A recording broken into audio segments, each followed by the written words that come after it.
guys, I'm going to start by showing you a great Jamie Oliver recipe. Now this is one we teach on the course when we do the soup class, and the reason why I want to show you this today is because it's a good one for using up flours that you've got left over obviously in your cupboards. And the best thing about it as well, it's cheap. There's nothing better than the smell of bread when it's wafting through the house, and especially in these times at the moment, if you're not wanting to go out but you want bread, you can make your own. It's very straightforward. And more importantly as well, if you're at home with young children, nieces, nephews, grandchildren, etc., it's a nice one to get them involved in if you want to add them into the homeschooling as well, because it's a nice safe activity that you can do, okay? So I'm going to talk you through the ingredients, and then I'm going to show you how to put together this bread. Now, the wonderful thing about soda bread is it's not like a normal sort of bread that you make where you have to get the yeast activated, then you've got to wait for it to prove, then you've got to knock the air back out. It's one that you can put together very, very straightforward, and then in about 40-45 minutes, you've got a nice loaf on the table. So, the first thing I'm going to show you is we've got here our flour, and in here we've got some plain wholemeal flour, and we've also got just some plain flour.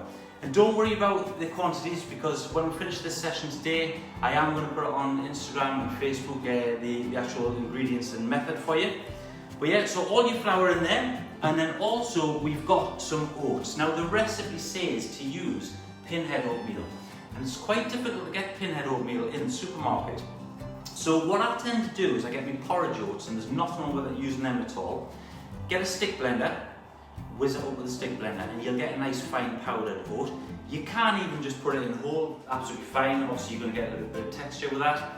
In addition to that, if you haven't got a stick blender, you can use a liquidizer, so that's perfectly fine to use that as well. And worst case scenario, if you haven't got any equipment like that, get a plastic bag, clean of course, pop it in, bash it with something heavy, and you'll get the same sort of effect, okay? So we've got our oats, and we're just going to pop them in there as well. So we've now got the flour and oats in, and then in here, I've got a few little bits of magic potions. So I've got some sugar, I've got some salt, and then I've got bicarbonate of soda. So if you think of the title, soda bread, bicarbonate of soda, okay?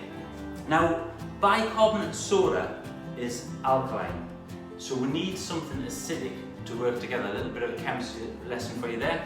That's going to help to raise the bread, make it puff up a bit. Obviously yeast, you would use that in normal bread, but we're not using that, so we're using bicarbonate soda. Now, what's the difference between baking powder and bicarbonate soda? It's a question we're often asked, so thanks for asking that one, Georgina. The difference is bicarbonate soda needs acidity to work, whereas baking powder has an acid in it, normally tartar, okay, sauce of tartar, so not tartar sauce, some are completely different. But that, you can use it, and I have used baking powder in this recipe in the past, perfectly fine as well. But just a quick one to show you how it works. Now here we've got some bicarbonate soda, okay? And we've got some acidity, so some lemon juice. And you can see there how it works. So it puffs up, yeah? Okay? So that's how it works, and when that hits the heat, that's what's going to give us the rise of our bread. So it's really, really straightforward. It's a nice thing to do there. Okay, so in with our dry ingredients, and we'll just mix that together, like so. And as I say, it's a really, really straightforward recipe to do. There's no sort of mucking about with this one. The next thing we've got is we've got some buttermilk, okay? And you see that, guys, without it spilling all over the bench? So buttermilk is a byproduct of the butter industry. When they make butter, it's left with a sort of milky liquid, and that's buttermilk, okay? Now this is what's going to give us the acidity. We've got our alkaline, which is the bicarbonate soda in there. This is the acid that's going to go with it. Now, the good thing about this recipe is it asks for 300 ml of buttermilk. And when you go to the supermarket, it comes in 300 ml pots, so it's the perfect size. However, if you can't get buttermilk, there's ways and means around it, so you can still make this recipe without buttermilk, okay? What you need to do is 300 ml of milk, and I'm going to put a little squeeze of lemon juice in, or you can just get some natural yogurt and the same, a little squeeze of lemon juice, and that's obviously going to give you the acidity. So we've got our dried goods there, we've got our buttermilk, and we've got an egg, free range if possible. we're just going to pop the egg in like so, and we'll just give it a little mix up. Now, unlike pizzas or other breads, when you have to really work the dough and get it going, yeah, to get all the gluten and the stretch going, with this one, the least amount you faff about with is best. That's the technical term. So basically, you just want to get it in, mix it all together, bring the dough together, and then it's ready almost for the oven. So now we're going to add the wet mixture into our bread mix.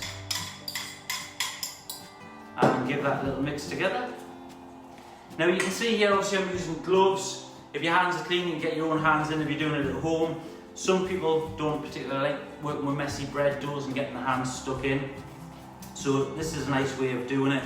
Just mix it all together in the bowl, and then obviously you can start to bring it in with your hands when you've got gloves on. So we'll just start to mix that. If your mix is a little bit dry, okay, you can add a little splash more milk, or if your mix is too wet, just a little bit of flour in. So we'll just start to bring that together. It's just a little bit on the dry side, so I'm just going to add a scraping of the buttermilk there. And we'll finish mixing that around. So hopefully you guys have been making bread through these strange times, getting stuck in. If you have, then please obviously send us some pictures through of any breads you've been making.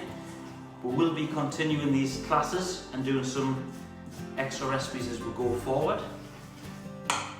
Okay, so I'm just going to flour my hands a little bit on the bench, and now I can just start to bring the mix together. And it comes together quite nicely. As I say, don't worry about flakes, a little bit crumbles, if you can see that there. Or if you've got a little bit of residue left in, that's fine. Now the other thing with this soda bread recipe is you can really make it your own, because one of the things I've done in the past with it is I'll put in things like seeds, so sunflower seeds, poppy seeds. I've even done dried fruit as well, so things like raisins, sultanas, so you can really make it your own. You can even add a little bit of spice in if you like, a little bit of cumin powder for example. Okay. So that there is basically our dough mixed together. Really straightforward, isn't it? Yeah? So we'll just pop it on the bench now, and then the idea is we're just going to press it down, okay? Just press it. And it's a lovely rustic loaf, this. So the dough's done, all the dry ingredients, little recap for you. Your flour, your bicarbonate soda, your sugar, your salt, all goes in together. Then you add your buttermilk and the egg, whisk it together, add that in, bring the dough together. So this is almost ready for the oven now. On here, I've basically got a nice baking tray, got some flour, and I've just put a few rolled oats on as well, okay? So I'm just going to pop that on my tray like so. And then there's a couple of last things we need to do with this, guys, yeah? So I'm just going to take off my gloves, pop them in there. And then I'm going to take a knife, okay? So soda bread is an Irish recipe, and what we like to do is we like to bless the bread, okay? So we take our knife, and you're going to put a cross in it. Now you can go down as far as 3/4. If you go down 3/4 of the way, you're going to get like an almost crown effect when it starts to puff up, or you can almost just score it on the top. All right? If you want to, you can put a little bit of an egg glaze on there as well, just to give it a bit of a shine. It's not necessary, but you can if you like. And then just a sprinkling of oats on top for a bit of texture, like so. A little sprinkling of flour. And that there, guys, is the bread ready to go in the oven. Now you want your oven preheated. It's really important when you're cooking things in the oven to make sure that your shelves are already set at the right height, because there's nothing worse than trying to get it in the oven and basically it's piping hot and you're trying to fiddle about with your gloves and you're losing all the heat out of the oven. So it's really important to get the tray set at the right height first of all in the oven, preheated 190 degrees, gas mark 5, and it's going to take between about 40 and 50 minutes, yeah? Now I'm not expecting you guys to sit and listen to me for the next 40 minutes, so in true Blue Peter style, and I did have the music lined up, but unfortunately my laptop's just gone onto a silent screen, so you'll just have to imagine the music as I show you one that I prepared earlier. So we'll just pop this in the oven.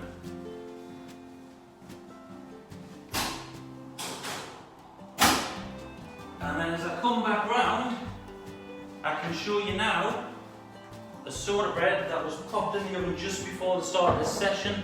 And that there, guys, is your lovely soda bread. Absolutely delicious. Now, this is great with soup. Absolutely tastes amazing, with a little bit of butter on as well. However, it tends not to keep too well, okay? So it's always best eaten fresh. That said, if you've got some left over, I like to slice it up. You can even put it in freezer bags and freeze it, but if you slice it up, it toasts really well. So the following day for breakfast, poached egg on a bit of sliced soda bread, really, really tasty. So when you take it out of the oven, how do you know when it's cooked? You basically tap this bottom. And if you get that nice hollow sound, you know it's done. As simple as that, guys. So that's Jamie Oliver's simple soda bread. Hope you've enjoyed it. If there's any questions, we will reply to them when we finish this session, and look forward to doing some more cooking with you guys in the future. Follow us on Instagram at Fulcrum Kitch, same as Twitter at Fulcrum Kitch, on Facebook, and there's lots of our recipes on our YouTube channel as well. Thanks ever so much for watching, guys. Stay safe, have a brilliant weekend, and we will catch you again in the very near future. I'm going to go and enjoy this.